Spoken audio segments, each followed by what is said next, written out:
ಅದರಿಂದ ಇಲ್ಲಿ ನಮ್ಮ ಕೃಷ್ಣ ಬೈರೇಗೌಡರು ಕೂಡ ಅವರು ಚಾಣಕ್ಯರಿದ್ದಾರೆ, ಏನು ಕಡಿಮೆ ಏನಿಲ್ಲ. ಮುಂದಕ್ಕೆ ತಳ್ಳೋದು ಹೆಂಗೆ, ಆನ್ಸರ್ ಕೊಡೋದು ಹೆಂಗೆ ನೋಡಿ ಕಲಿಬೇಕು ಅವ್ರ ಹತ್ರ. ಬರ ಬಂತಲ್ಲ, ಬಂತು ಬಂತು ಬಂತು ಅಂತಂದ್ರು, ನಾವೆಲ್ಲ ಬಂದೇ ಬಿಡ್ತಾನೋ ಅಂತಂದ್ರೆ 2 ತಿಂಗಳು ಮುಂದೆ ಹಾಕಿದ್ರು ಬರನ ಘೋಷಣೆ ಮಾಡೋಕ್ಕೆ. ಆಮೇಲೆ ಬರ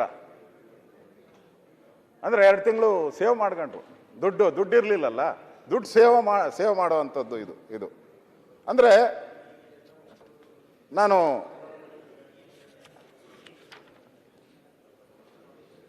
ನಮ್ಮನ್ನ ಕೇಳ್ತಾರೆ ಅವ್ರು ಆನ್ಸರ್ ಕೊಡಬೇಕಾದ್ರೆ, ನಮ್ದೆಲ್ಲ ಕತೆ ಬರ್ಕೊಂಬರ್ತಾರೆ ಅವರು. ಆನ್ಸರ್ ಕೊಡ್ಬೇಕಾದ್ರೆ ಕೇಳ್ತಾರೆ, ನಮ್ಮ ಕಥೆನೆಲ್ಲ ಹೇಳ್ತಾರೆ. ನೀವೇನು ಅಧ್ಯಕ್ಷರೇ ಪುಣ್ಯವಂತರ, ನೀವೇನ ಅಂತ ಆಮೇಲೆ ಮಾತಾಡಿ. ಕಾಲದ ವರ್ಷದ ಹೇಳ್ತಾ ಇದ್ದಾರೆ, ಈ ವರ್ಷದ ಆಮೇಲೆ ಉತ್ತರ ಕೊಡ್ತೀವಿ. 2023ರಲ್ಲಿ ಬರ ಬಂದಾಗ ಕರ್ನಾಟಕದ ಇತಿಹಾಸದಲ್ಲಿ ಅತಿ ಹೆಚ್ಚು ರೈತರಿಗೆ, ಕೃಷ್ಣ ಅವರೇ, ಸುಮಾರು 38 ಲಕ್ಷ ರೈತರಿಗೆ ಪರಿಹಾರ ಕೊಟ್ಟಿದ್ದೀವಿ. ಇವರು ಬೇಕಾದಷ್ಟು ವರ್ಷ ಕೊಟ್ಟಿದ್ದಾರೆ. 23 ಲಕ್ಷ ರೈತರಿಗಿಂತ ಹೆಚ್ಚು ಇವರು ಹಿಸ್ಟ್ರಿಯಲ್ಲೇ ಕೊಟ್ಟಿರಲಿಲ್ಲ.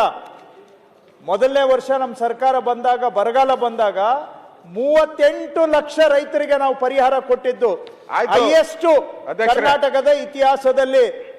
ಮುಂದಕ್ಕೆ ಹಾಕಿದ್ರು ಅಂತಾರಲ್ಲ, ನಾವು ಸುಪ್ರೀಂ ಕೋರ್ಟ್ ಕೇಸ್ ಹಾಕಿದ್ವಿ ಸೆಂಟ್ರಲ್ ಗವರ್ಮೆಂಟ್ ಮೇಲೆ, ಇವರು ಟೈಮ್ಗೆ ಡಿಕ್ಲೇರ್ ಮಾಡಿಲ್ಲ ಅಂತ ಹೇಳ್ಬೇಕಾಗಿತ್ತು ಸುಪ್ರೀಂ ಕೋರ್ಟ್ ಅಲ್ಲಿ. ನಾವು ಸಮಯಕ್ಕೆ ಸರಿಯಾಗಿ ಮಾಡಿಲ್ಲ ಅಂತ ಹೇಳಿದ್ರೆ ಅಂತ ಸುಪ್ರೀಂ ಕೋರ್ಟ್ ಅಲ್ಲಿ ಬಂದ್ಬಿಟ್ಟು ಕೈ ಮುಟ್ಕೊಂಡ್ಬಿಟ್ಟು 1 ವಾರ ಟೈಮ್ ಕೊಡಿ, ದುಡ್ಡು ರಿಲೀಸ್ ಮಾಡ್ತೀವಿ ಅಂತ ಒಪ್ಕೊಂಡು ಬಿಟ್ರು. ಅಲ್ಲಿವರೆಗೂ ನಾವು ಸುಪ್ರೀಂ ಕೋರ್ಟ್ ಹೋಗೋವರೆಗೆ 1 ಪೈಸಾ ನಮ್ಮ ರಾಜ್ಯಕ್ಕೆ ಬರೋ ಹಣ ಕೊಡಕ್ಕಾಗಿರ್ಲಿಲ್ಲ. ಅವ್ರ ಕೈಲಿ ಕೊಡಿ ಅಂತ ಕೇಳಕ್ಕಾಗ್ಲಿಲ್ಲ ಇವ್ರ ಕೈಲಿ, ರಾಜ್ಯದ ಪರವಾಗಿ. ಮಾತಾಡ್ತಾರೆ, ಉತ್ತರ ಕೊಡೋಕೆ ಏನ್ ಕೊಡ್ತೀರಾ? ಸುಪ್ರೀಂ ಕೋರ್ಟ್ಗೆ ಹೇಳಿದ್ವಿ, ದೇಶದ ಇತಿಹಾಸದಲ್ಲಿ ಮೊದಲನೇ ಬಾರಿ ಯಾವ್ದಾದ್ರೂ ರಾಜ್ಯ ಸರ್ಕಾರ ಕೇಂದ್ರ ಸರ್ಕಾರವನ್ನ ನಮ್ಗೆ ಬರ ಪರಿಹಾರ ಬರಲಿಲ್ಲ ಅಂತ ಸುಪ್ರೀಂ ಕೋರ್ಟ್ಗೆ ಹೇಳಿದ್ದು ಈ ಸ್ವತಂತ್ರ ಭಾರತದ ಇತಿಹಾಸದಲ್ಲಿ ಮೊದಲನೇ ಬಾರಿ. ಅದು ನಮ್ಮ ಕರ್ನಾಟಕ ಸರ್ಕಾರ ನಮ್ಮ ರೈತರ ಪರವಾಗಿ, ಅಲ್ಲಿ ಫೈಟ್ ಮಾಡಿ ನಾವು ದುಡ್ಡು ತಗೊಂಡು ಬಂದು ರೈತರಿಗೆ ಪರಿಹಾರ ಕೊಟ್ಟಿದ್ದೇವೆ. ಈ ಕಡೆ ನೋಡಿ, ಎಲ್ಲೂ ನಾವು 1 ಪೈಸಾ ಕಡಿಮೆ ಮಾಡಿಲ್ಲ, ಕಡಿಮೆ ಮಾಡಿಲ್ಲ.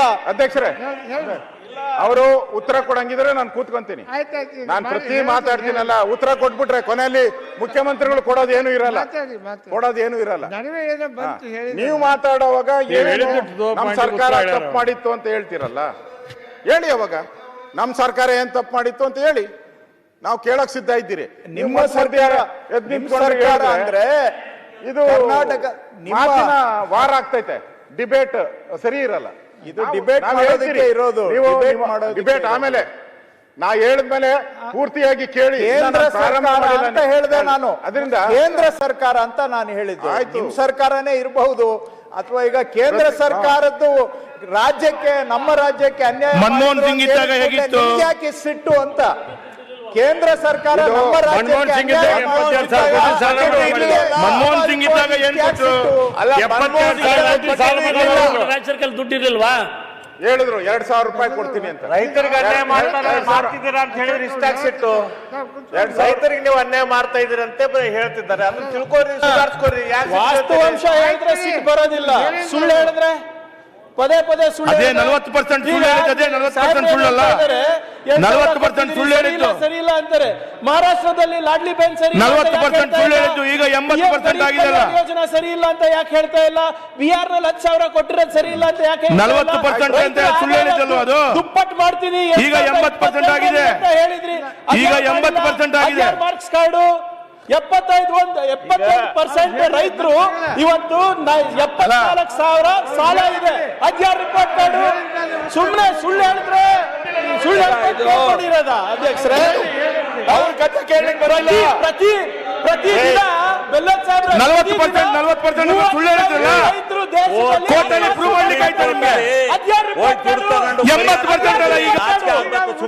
ಇಲ್ಲ ಹೇಳಿ, ನಿಮ್ಗೆ ಯಾಕೆ ಸಿಟ್ಟು ಅಂತ ಕೇಳಿದ್ರೆ ನಾವು ಎದ್ದಿಲ್ಲ ಅಧ್ಯಕ್ಷರೇ. ಉಪನಾಯಕರಿಗೆ ಹೇಳಿದಾಗ ಪ್ರತಿ ವರ್ಷ ಆಡಳಿತ ಮಾಡುವವರಿಗೆ ಕೇಳುವ ತಾಳ್ಮೆ ಬೇಕ್ರಿ. ಆಡಳಿತ ಮಾಡುವವರಿಗೆ ಕೇಳುವ ತಾಳ್ಮೆ ಇರಬೇಕು. 16 ರಿಪೋರ್ಟ್ ಕಾರ್ಡು. ಇಲ್ಲಿ ಸ್ತ್ರೀ ಶಕ್ತಿ ಯಾವುದು ನಿಮ್ಮ ಗೃಹಲಕ್ಷ್ಮಿ ಚೆನ್ನಾಗಿಲ್ಲ ಅಂದ್ರೆ ಅಲ್ಲಿ ಲಾಡ್ಲಿ ಬೇನಾನು ಚೆನ್ನಾಗಿಲ್ಲ ಅಂತ ಒಪ್ಕೋತೀವಿ. ಆಯ್ತು, ಉತ್ತರ ಕೊಡಿ. ಯಾವಾಗ ಅದು ಮಾಸ್ಟರ್ ಸ್ಟ್ರೋಕ್ ಅಲ್ಲ, ಇಲ್ದಿದ್ರೆ ನಮ್ಗೆ ಈಗ ಇದೇನಿದು? ಮಾತಾಡ್ಲಿ, ಆಮೇಲೆ ಉತ್ತರ ಕೊಡಿ. ಇದು ಎರಡನೇ ದಯವಿಟ್ಟು. ಪರಿಹಾರ ಕೊಟ್ಟು ಪರಿಹಾರ ಕೊಟ್ಟಿಲ್ಲ ಅಂತ ಚರ್ಚೆ ಮಾಡ್ತಾರೆ. ನೀವು ಕೊಡಿ, ರಾಜ್ಯದಲ್ಲಿ ಮೊದಲು ಕೊಡಿ ದುಡ್ಡಿಲ್ಲ. ಒಟ್ಟ ಚರ್ಚೆ ಆಗಲ್ಲ ಎಷ್ಟು ಅಂತ ಹೇಳ್ತಾರೆ. ಶಿವಲಿಂಗೇಗೌಡರು ನಿಮ್ಗೆ ಅರ್ಥ ಆಗಲ್ಲ ಅದು ಬಿಡಿ. ಸ್ವಾಮಿ, ನಿಮ್ಗೆ ಅರ್ಥ ಆಗಲ್ಲ.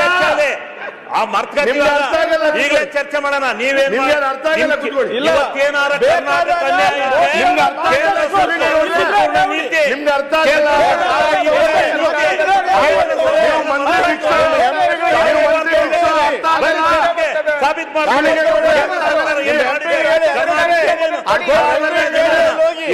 ಅಂಕಿ ಅಂಶ ನಿಮ್ಗೆ ಅರ್ಥ ಆಗಲ್ಲ. ಏನೇನ್ ಮಾಡಿದೆ ಅಂತ ಕೇಂದ್ರ ಸರ್ಕಾರ ನಿಮ್ಗೆ ಅರ್ಥ ಆಗಲ್ಲ. ಅದು. ಈ ತರ ಮಂತ್ರಾಲೋಚನೆ ಮಾಡೋದಲ್ಲ ಕೇಂದ್ರ. ಕೊಬ್ಬರಿ ಅಲ್ಲ ಅದು, ಗೊತ್ತಾಗ್ತದೆ? ಕೊಬ್ಬರಿ ಅಲ್ಲ. ಎಲ್ಲ ಟ್ಯಾಕ್ಸ್ ಕೊಬ್ಬರಿ ಅಲ್ಲ, ಕೊಬ್ಬರಿ ಅಲ್ಲ. ಮಜಾ ಮಾಡ್ತಾ ಅರ್ಥ ಆಗಲ್ಲ ನಿಮ್ಗೆ ಅಧ್ಯಕ್ಷರೇ. ಅರ್ಥ ಆಗಲ್ಲ. ತಗೊಂಡೋಗ್ಬಿಟ್ಟು ಡೆಲ್ಲಿ ಕುತ್ಕೊಂಡು ಅರ್ಥ ಆಗಲ್ಲ. ಏನ್ ಮಾಡ್ತಾ ಇದ್ದೀರಿ? ನೀವು ನಮ್ಮ ಮಂತ್ರಿನಾ? ಪಾರ್ಲಿಮೆಂಟ್ ಕೊಡ್ರಿ ಯಾರ ಮನೆ ನೀವು ಮಂತ್ರಿನಾ? ನೀವು ಮಂತ್ರಿನಾ? ನೀವು ಮಂತ್ರಿನಾ?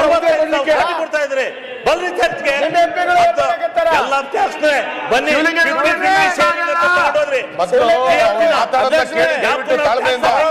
ಕೇಳಿ. ವಿರೋಧ ಪಕ್ಷದ ನಾಯಕರು ಮಾತಾಡೋದನ್ನ ಕೇಳಿ. ಶಿವಲಿಂಗೇಗೌಡ್ರೆ. ಅಲ್ಲ, ಈ ವಿರೋಧ ಪಕ್ಷದ ನಾಯಕರು ಏನ್ ಹೇಳ್ತಾರೆ ಕೇಳಿ. ಬಂದೇ ಬರುತ್ತೆ. ರಾಜ್ಯ ಸರ್ಕಾರ ಶಿವಲಿಂಗೇಗೌಡರೆ, ಅವ್ರೆಲ್ಲರೂ ಕೇಳಿ ಹೋಗಿ. ನಿಮ್ಗೆ ಅರ್ಥ ಆಗಲ್ಲ. ನಿಮ್ಗೆ ಅರ್ಥ ಆಗಲ್ಲ. ಅವ್ರೆಲ್ಲರೂ ಹೇಳ್ತಾರೆ. ಶಿವಲಿಂಗೇಗೌಡ್ರೆ, ನಿಮ್ಗೆ ಅರ್ಥ ಆಗಲ್ಲ. ಅವ್ರ MP ಆಗಿದ್ದಾರಲ್ಲ, ಅಷ್ಟು ಮೊದಲು ಕೇಳಲೇ ಇಲ್ಲ ಅವರು ಎಂಪಿಗಳು. ರಾಜ್ಯ ಸರ್ಕಾರದಿಂದ ಹಣ ಪಾವತಿ ಮಾಡಿ ಆಮೇಲೆ ಕೇಂದ್ರದಿಂದ ಫೈಟಪ್ ಮಾಡ್ರಿ ಫೈಟಪ್ ಅವ್ರ ಎಂಪಿ ಹೆಸರು ಕೇಳಿ ಹೋಗಿ ಅವರು. ನೀವ್ ಯಾಕೆ ಆ ಲೆವೆಲ್ ಕೇಂದ್ರದ ಮೇಲೆ ಹೇಳ್ತೀರಿ? ಅಧ್ಯಕ್ಷರೇ, ಎಲ್ಲದಕ್ಕೂ ಈ ರಾಜ್ಯಕ್ಕೆ ಏನಾದ್ರು ಅನ್ಯಾಯ ಆಗಿದ್ರೆ ಇವತ್ತು ಜನಗಳಿಗೆ ಅನ್ಯಾಯ ಆಗಿದ್ರೆ ಕೇಂದ್ರ ಪುರಸ್ಕೃತ ಅರ್ಥ ಆಗಲ್ಲ. ಶಿವಲಿಂಗೇಗೌಡ್ರೆ, ನಿಮ್ಗೆ ಅರ್ಥ ಆಗಲ್ಲ. ಇಡೀ ಕರ್ನಾಟಕ ರಾಜ್ಯದ ಎಲ್ಲಾ ಯೋಜನೆ ಶಿವಲಿಂಗೇಗೌಡ್ರೆ, ನಿಮ್ಗೆ ಅರ್ಥ ಆಗಲ್ಲ. ಅದು ಬಿಡಿ. ಹೌಸಿಂಗ್ ಕೊಬ್ರಿ ಅಲ್ಲ, ಅದು ಕೊಬ್ರಿ ಅಲ್ಲ. ಮಾಡಾಕಿದ್ರಿ ಫಸಲ್ ಬಿಮಾ ಯೋಜನೆ ಅದು ರೈತರಿಗೆ ಪರಿಹಾರ ಇನ್ಸೂರೆನ್ಸ್ ಮಾಡಿದ್ರಿ. ಮಾನ್ಯ ಅಧ್ಯಕ್ಷರೇ, ಉಪಾಧ್ಯಕ್ಷರೇ, ನಾಯಕರು ಅರ್ಥ ಆಗಲ್ಲ ಮಾತಾಡಿದ್ರೆ ಏನ್ ಮಾಡೋದು ನಾವು ಹೇಳಿ.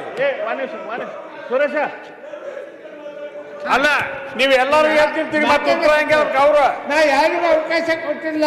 ಆಡಳಿತ ಪಕ್ಷದವರು ವಿರೋಧ ಪಕ್ಷದವರಾಗಿ ಮಾಡ್ತಾರೆ. ಮಾತಾಡಿದಾಗ ಉತ್ತರ ಕೊಡುವಾಗ ಹೇಳ್ತಾರೆ. ತಾವು ದಯವಿಟ್ಟು ಕುತ್ಕೊಳ್ಳಿ. ಕ್ಷಣ ಕ್ಷಣದ ಸುದ್ದಿಗಳಿಗಾಗಿ ಫ್ರೀಡಂ ಟಿವಿ ಸಬ್ಸ್ಕ್ರೈಬ್ ಮಾಡಿ, ಲೈಕ್ ಮಾಡಿ ಹಾಗೂ ಫಾಲೋ ಮಾಡಿ.